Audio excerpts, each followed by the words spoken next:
Welcome back to the True Crime Uncut podcast. I'm Hayley Rhodes and I'm joined by my colleague Jo Conchie Power. We're talking about a story today that all murders are shocking, but this is one that really shocked the nation. It's the conviction in 2024 of two 12-year-olds in Wolverhampton for the murder of a 19-year-old man. They became the youngest convicted knife killers in the UK, being convicted at the age of just 12. Jo, tell us about this story. The victim was a guy called Shawn Seesahai. Yeah, so Shawn Seesahai was 19. He was originally from Anguilla and he came over to the UK for surgery to save his eyesight. He was going blind. His retina had detached, so he needed this treatment that he could only get in the UK. So he was over here. He was wanting to study engineering, be an engineer. So he made a lot of friends over here and he'd set up a life over here. He was living in Birmingham, he'd made friends in the local area, and on the night that this happened, he was going with one of his friends to Wolverhampton to visit another friend. They walked through a park. There's CCTV footage of them walking through a park, and you can see in the distance as they approach a bench, there's some children there. The CCTV footage is too faded to sort of be able to see much. It's too far away, but at that time there was a bit of a disagreement, a bit of an incident. One of the children pulled out a machete. Shawn and his friend started to run. The boys ran after Shawn and stabbed him a number of times. So he tripped, didn't he? I think his shoe came off and he tripped, and when he was on the ground they just set upon him, and I think it's been accepted that both of them took part in that attack. And his injuries were catastrophic. I mean, they stabbed him in the head, in the back, I think in the legs. I think one of the knife wounds went almost all the way through his body. Yeah, it wasn't just a knife, it was a machete. It was like over 24 centimetres long. And that's going to cause damage like in any situation. But yeah, the ferocity of an attack like that, there's no way he could have survived it. Mm-hmm. What I found absolutely just almost devastating about this story is how his parents found out. So the friend he had been with called his parents there and then to tell them what had happened to Shawn, and so they heard it over the phone that their son had been stabbed to death. I mean, he'd been gone just 6 months. He was looking at this new life, and then they hear that it's just been abruptly ended in a park in Wolverhampton. I just can't even imagine how that feels as a parent. Especially being on the other side of the world. He's gone over there to get his eyesight sorted and start a promising career as an engineer. You think that he's going to come back to you improved, happier, successful. Yeah, so to be on the other side of the world completely helpless, and they didn't know any further details really, because they'd obviously had this phone call from the friend and he would have been beside himself as well. He wouldn't have been thinking straight. So it must have been horrific for them to be over there so far away, so helpless, and not know all the details. It is horrendous, yeah. And then I think it was followed up with a police officer calling them later to confirm it, which would have been just the worst nightmare to hear that's how your son had met his end. Yeah. The police investigation, so what did that look like? Because at this point they've got, a dark park, they've got the witness of the friend that was there, but they haven't got a lot else. So at first the police didn't really have anything because there was no motive for it. This was something that had happened, a stranger attack. Yeah, almost out of nowhere. Yeah, they'd had a bit of a run-in in the park and this had happened. So he was on his way to the friend's girlfriend's house in Wolverhampton. The friend had obviously been there, so he went to the police and told them what had happened. So they had that to go on. But again, he didn't know these children, so he didn't know who to sort of name, where to send the police. So fortunately for the police, one of the girls that had been in that crowd did go forward the next day and tell them what had happened. And she named the two boys, said that they'd chased after him. And I don't think she was sure which one had been responsible for the actual killing. But she was able to give enough information that the police could go round to their houses. They went round to the house of one of the boys, I'll call him Boy A, and under his bed in his bedroom, they actually found the machete. So he'd gone home, put it under there. So I mean, that's incredible. I mean, there's loads of criminals that have a kind of lack of awareness or that don't cover their tracks very well. But, you know, we're talking about a 12-year-old boy here. Like, it's hard to know if he grasped the enormity of what he'd done. Maybe he didn't, but he didn't cover his tracks at all. He just kind of went home and carried on as normal, which is pretty amazing. I don't know if he actually thought of the consequences or thought of what he'd done. Like, there's some disconnect there, and whether that's to do with age or some other factors. But he had been sending around pictures to friends the day before, holding the machete. Yeah. He was like, his face covered, holding the machete. He'd actually bought it for £40. Yeah. When he was in the park, apparently he'd been like sort of passing it round. People had been looking at it. And then he went home, put it under the bed. The police found messages sent between the boys, and boy B had said, everyone's talking about it. Mm-hmm. Don't know what to do. And boy A, who had the machete, said, IDRC, I don't really care. Yeah, he was not bothered. He said he wasn't scared. No. Yeah, didn't seem to have any kind of idea of maybe even if he didn't have any idea of what it meant to take another person's life, he didn't really seem to have any idea of the amount of trouble he was in. Or if he did, he wasn't bothered. It's kind of a bit fatalistic, really, that he didn't really seem to care. And they must have known that eventually this was going to come back to them. I just keep trying to think, like, what was I doing when I was 12? Like, what was my sort of thought process with things? Like, I obviously had a conscience and I had that sort of feeling of guilt, but you don't really appreciate just long-term consequences of your actions. You'd perhaps don't. I mean, I have a 10-and-a-half-year-old, nearly 11-year-old, and so he's only, a year and a half younger than these boys. And I think that in so many ways, I would like to think that he's not like that. I mean, in terms of his empathy levels, for example, that he would see another person as a person and know that hurting them wasn't okay. But then, yeah, the fear of authority, the fear of getting in trouble would also be a much bigger factor for him. So, yeah, there's a huge disconnect with these boys, I think.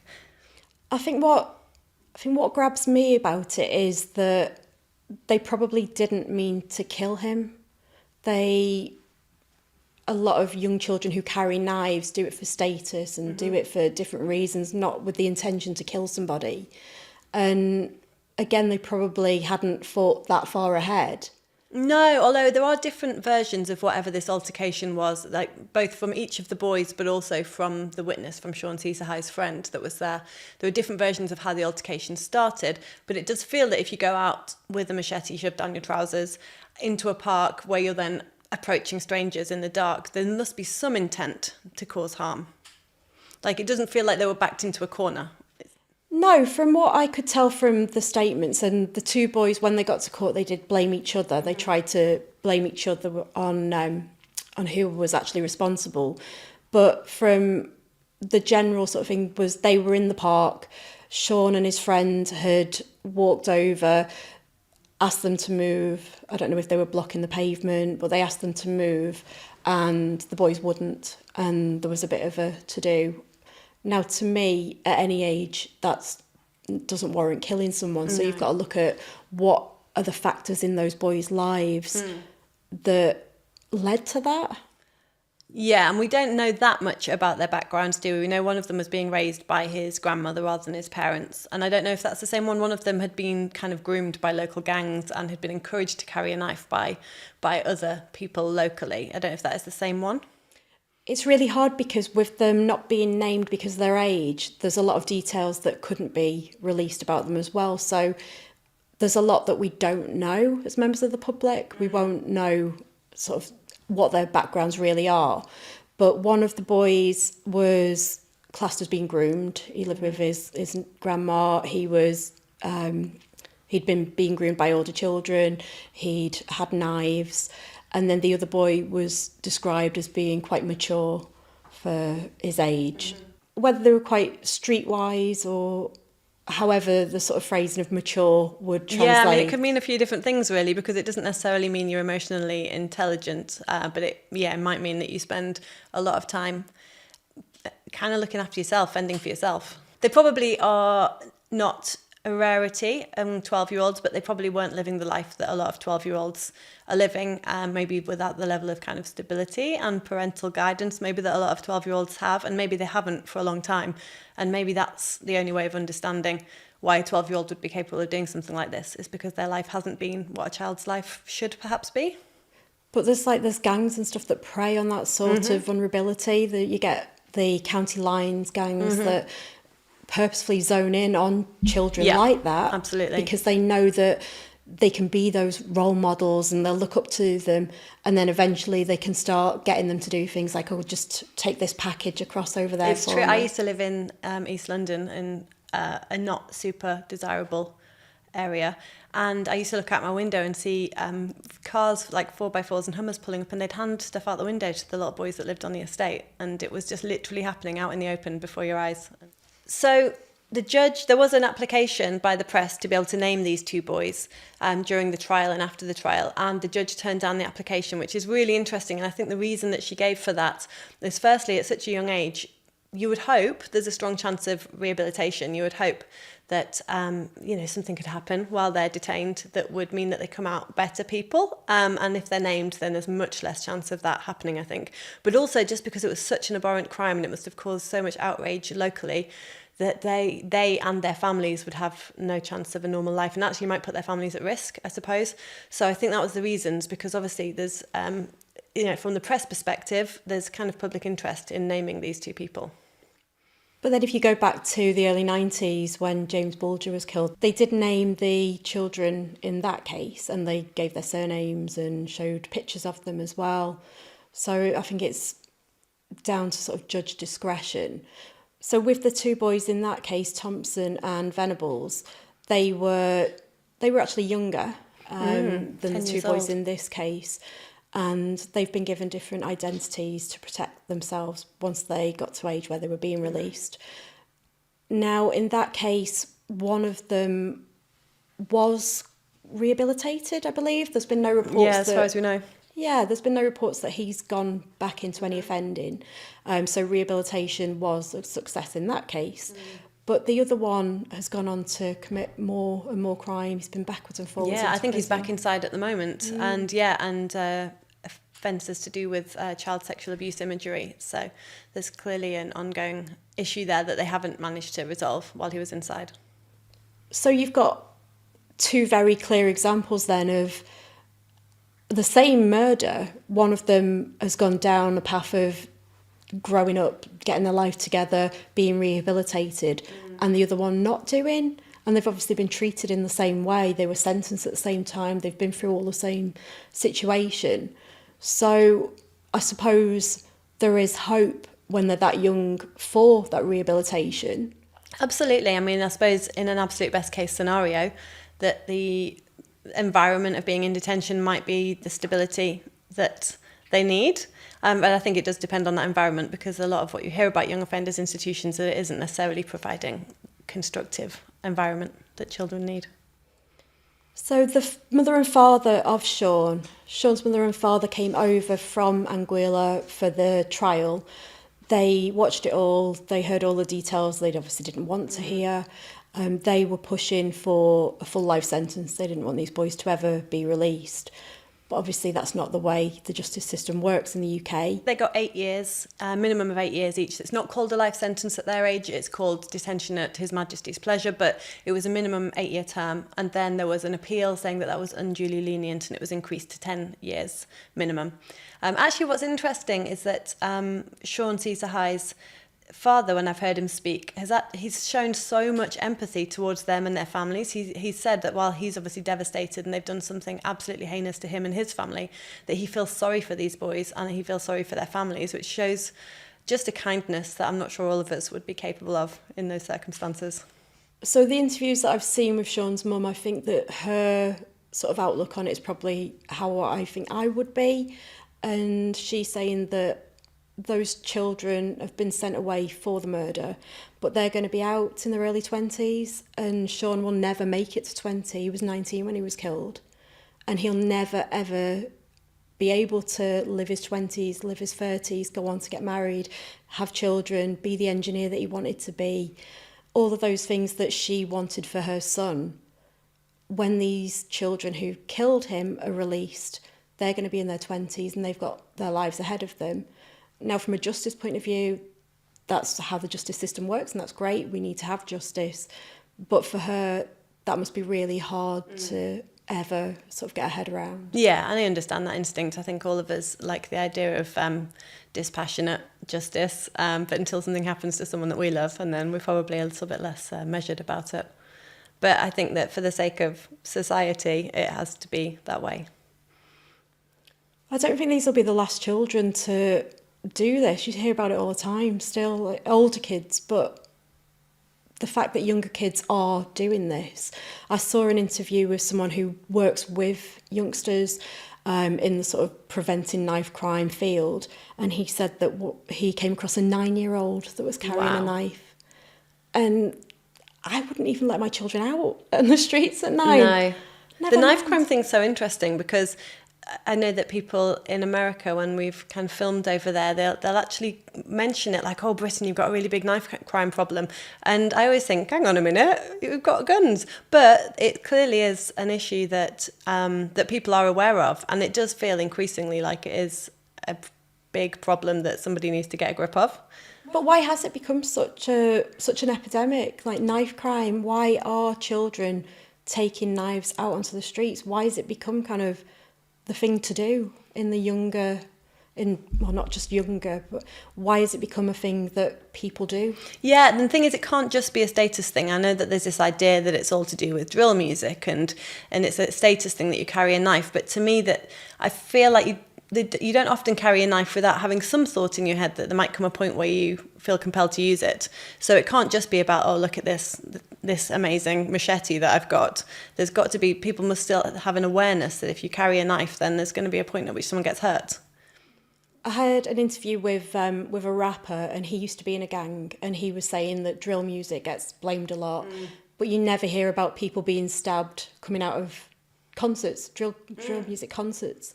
So he was saying that would be the prime sort of place, people getting fired up by the music, talking about stabbing, coming out, knife fights like between rival gangs and stuff.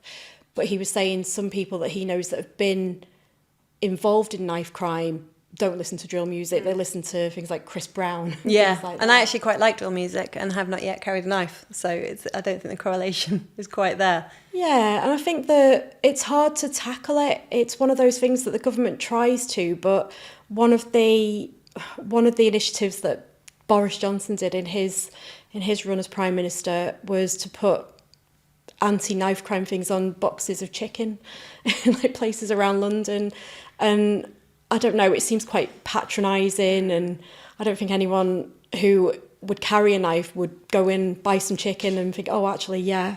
Yeah, I feel like there's a root cause to get to that's not going to be fixed at that point in time. I think there's probably something a lot deeper about whether it's about safety or whether it's about status, or I don't know what it is, but I think that's probably not the point at which it's going to get fixed.